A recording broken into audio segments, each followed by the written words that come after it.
ഇന്ന് ഞായറാഴ്ചയല്ലേ, ഡോക്ടർ സുരേഷ് വീട്ടിൽ കാണും. ഒന്ന് കാണിച്ചിട്ട് വരാം. മോളെ, അടുപ്പത്ത് കിടക്കുന്ന കഞ്ഞി ഒന്ന് നോക്കിക്കോണേ. നോക്കാമേ.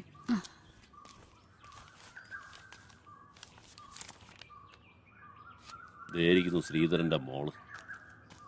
ശ്രീധരൻ ഇല്ലടി ഇവിടെ. ഹോസ്പിറ്റലിൽ പോയല്ലോ.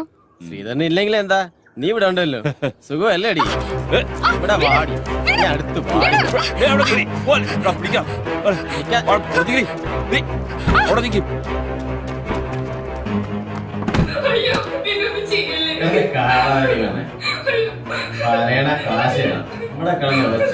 ഒരു കാര്യം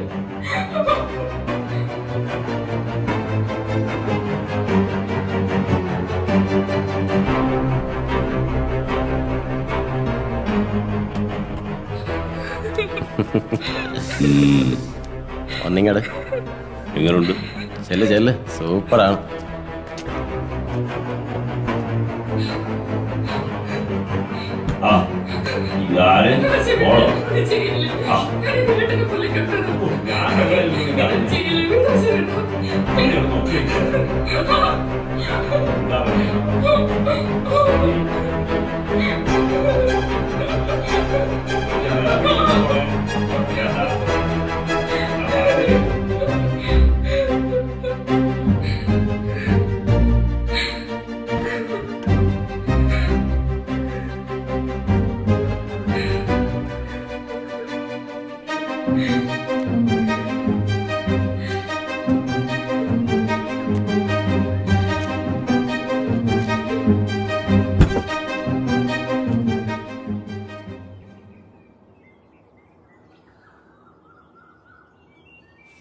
മോളെ അശ്വതി, ഈ പെണ്ണി വാതില് തുറന്നിട്ടേച്ച് എവിടെ പോയേക്കുവാ? മോളെ അശ്വതി, മോളെ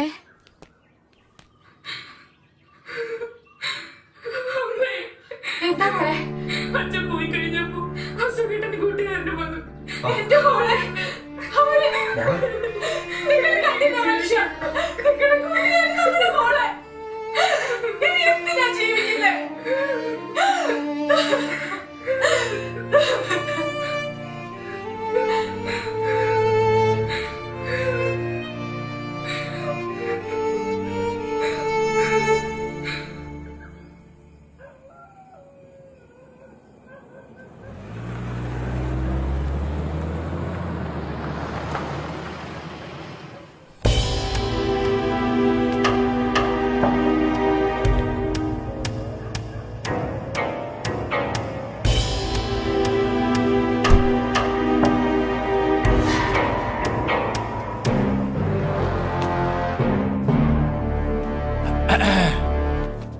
അയ്യോ, ഇതാരാ? പാപ്പച്ചായ പരിചയമുണ്ടാ? പറയുമ്പോൾ ഒരു പരിചയം ഉണ്ടല്ലോ. നീ ആ കുറിപ്പയിലെ ഷാജിയല്ലേ? അതിനൊക്കെ ഇവിടെ ആയിരുന്നാ പോസ്റ്റിംഗ്? അതെ, എവിടെയാ? ഇരിക്കടാ, ഇരി. പാപ്പച്ചായന് കുടിക്കാൻ കാപ്പിയോ ചായയോ? ഇപ്പൊ വേണ്ടടാവേ, പിരിയും. എടാവേ, പിന്നെ ഞാൻ വന്നതേ കൃഷ്ണക്കുറുപ്പിനെ കൊണ്ടുപോവാന്. നീയേ അവനെ അങ്ങ് വിട്ടേരെ. അയ്യോ പാപ്പച്ചായ, കൃഷ്ണക്കുറുപ്പ് പാപ്പച്ചായന്റെ ആളാണെന്ന് അറിയില്ലായിരുന്നു. അത് FIR രജിസ്റ്റർ ചെയ്ത് പോയല്ലോ. പുള്ളി ഇത് വന്നുടനെ തന്നെ രജിസ്റ്റർ ചെയ്യേണ്ട വല്ല കാര്യം ഉണ്ടായിരുന്ന? കോടിക്കണക്കിന് വില വരുന്ന ബ്രൗൺ ഷെയറാ കുറുപ്പിന്റെ പിടിച്ചത്. നീ എന്നെ പഠിപ്പിക്കണ്ട. നീ ആര് സ്കൂൾ മാസ്റ്ററാ? എന്നെ ആരും പഠിപ്പിക്കുന്നത് എനിക്ക് ഇഷ്ടമല്ല, ആരും. എടാ പിന്നെ ഷാജിയെ, നീയേ ആ കൃഷ്ണക്കുറുപ്പിനെ ഒന്ന് വിളിപ്പിക്ക്. എനിക്കൊരു കൂട്ടം കാര്യം പറയാനുണ്ട്. ചെല്ലേ. അതെ, അയാളെന്ന് വിളിച്ചോണ്ടോ. സാർ, തന്നെ സാറ് വിളിക്കുന്നു.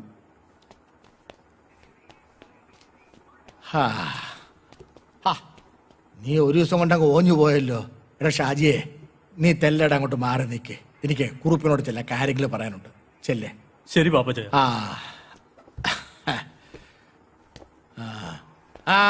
നിന്നോട് ഇനി പ്രത്യേകം പറയണോ? Sorry sir. എന്നാ പറ്റിയോ കുറുപ്പേ? ആ ബാഗ് അറിയുന്ന എടുക്കാൻ നേരത്ത് ഭദ്രം കണ്ടു. അയാൾ ഉടനെ പോലീസിനെ വിളിച്ചു വരുത്തി. എന്നെ രക്ഷിക്കണം. എടാ, അതിനല്ലേ ഞാൻ വന്നത്. പക്ഷേ ചത്താലും ശരി എന്റെ പേര് പറഞ്ഞേക്കരുത്. ഒരിക്കലും ഇല്ലേ. നിന്നെ ഞാൻ രക്ഷിക്കാം. നന്ദി കണ്ടുപോരായി ഒരുപാട്.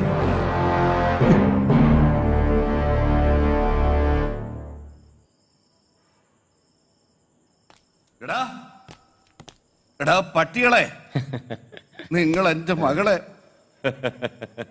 അപ്പൊ ആ വിവരം അവള് തന്നോട് പറഞ്ഞു അല്ലേ? ഞങ്ങൾ വിചാരിച്ചു പറയില്ലെന്ന്. ക്ഷമിക്കടോ, അതിനുള്ള കാശ് അങ്ങ് തരാം. എന്റെ മകൾക്ക് നഷ്ടപ്പെട്ട മാനം നിങ്ങൾക്ക് തിരിച്ചു തരാൻ പറ്റുമോ? അതിന് താൻ എത്ര പേരുടെ മാനം കളഞ്ഞിട്ടുണ്ട്? അതിന്റെയൊക്കെ ശിക്ഷയാന്ന് കരുതിക്കോ. നിനക്കൊക്കെ അറിയാമോ, ഞാനൊരു നല്ല കുടുംബത്തിൽ ജനിച്ചവനായിരുന്നു. ഒരു പോലീസുകാരനായിരുന്നു. കൊള്ളാം. എന്റെ സഹോദരങ്ങളെ പഠിപ്പിച്ചൊരു നിലയിലാക്കിയപ്പോ ഞാൻ ഒന്നുമില്ലാത്തവനായിപ്പോയി. ഒന്നും. എന്റെ മേലോഫീസർക്ക് പെണ്ണു കൂട്ടി കൊടുക്കണമെന്ന് പറഞ്ഞപ്പോ ഞാൻ ആ ജോലി രാജിവെച്ചു. സ്വന്തമായ ഒരു കിടപ്പാടം പോലും ഇല്ലാത്ത ഞാൻ എന്റെയും എന്റെ കുടുംബത്തിന്റെയും പട്ടിണിയും ദാരിദ്ര്യവും കണ്ട് ഒരു ബലഹീന നിമിഷത്തിൽ ഞാനൊരു കൂട്ടിക്കൊടുപ്പുകാരനായി. കൈ നിറയെ കാശ് വന്നപ്പോ ഞാൻ എല്ലാം മറന്നു. ഒരു കൂട്ടിക്കൊടുപ്പുകാരനും ഈ ജോലി ഇഷ്ടപ്പെട്ട് ചെയ്യുന്നതല്ല, വയറ് പിഴയ്ക്കാൻ വേണ്ടി ചെയ്യുന്നതാ. പക്ഷെ ശ്രീധരൻ സ്വന്തം മകളെയും ഭാര്യയും കൂട്ടിക്കൊടുത്തിട്ടില്ല. ശ്രീധര, ഞാനാരെന്നറിയാലോ? കോഴിക്കോട് മേയറുടെ മകനാ. നിന്റെ മകളെ നീ പീഡിപ്പിച്ചെന്ന് പറഞ്ഞ് നിന്റെ പേരിൽ കേസ് ഉണ്ടാക്കി നിന്നെ ഞാൻ അകത്താക്കും. വല്ല കാശും വേണമെങ്കിൽ വാങ്ങിച്ചോണ്ട് പോടാ. എന്നിട്ട് മോക്ക് വല്ല പൊറോട്ട ഇറച്ചി വാങ്ങിച്ചു കൊടു. അവളൊന്ന് തുടുക്കട്ടാ. തന്റെ മകളാണെന്ന് തന്നോട് പറയാതിരിക്കാൻ പറ്റില്ല. സൂപ്പർ. എടാ പട്ടികളെ, നീ എന്നാടാ ചെറ്റ ബ്രോക്കറെ പറഞ്ഞത്?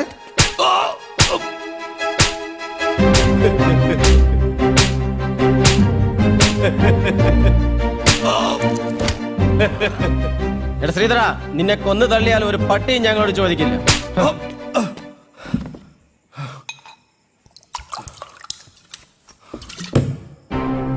എടാ പട്ടികളെ, നിന്നെ ഒന്നും തല്ലി തോപ്പിക്കാനാവില്ലെന്ന് എനിക്കറിയാമായിരുന്നടാ. ശ്രീധരൻ ചേട്ടാ, പക്ഷെ എനിക്ക് ചങ്കൂറ്റമുണ്ട്. ശ്രീധരൻ ചേട്ടാ, ഞങ്ങളെ കൊല്ലല്ലേ. പന്ന ചെറ്റകളെ, ഇപ്പൊ ചേട്ടനായോടാ. ഇത്രയും നേരം ശ്രീധരനായിരുന്നു.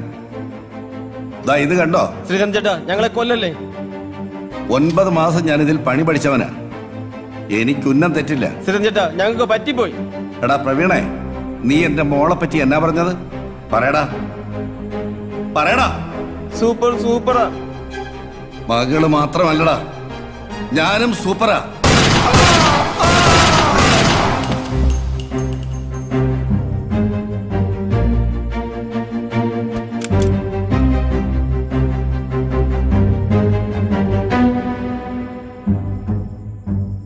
പല പ്രാവശ്യം ചോദിക്കണമെന്ന് തോന്നിയിട്ടുള്ളതാ.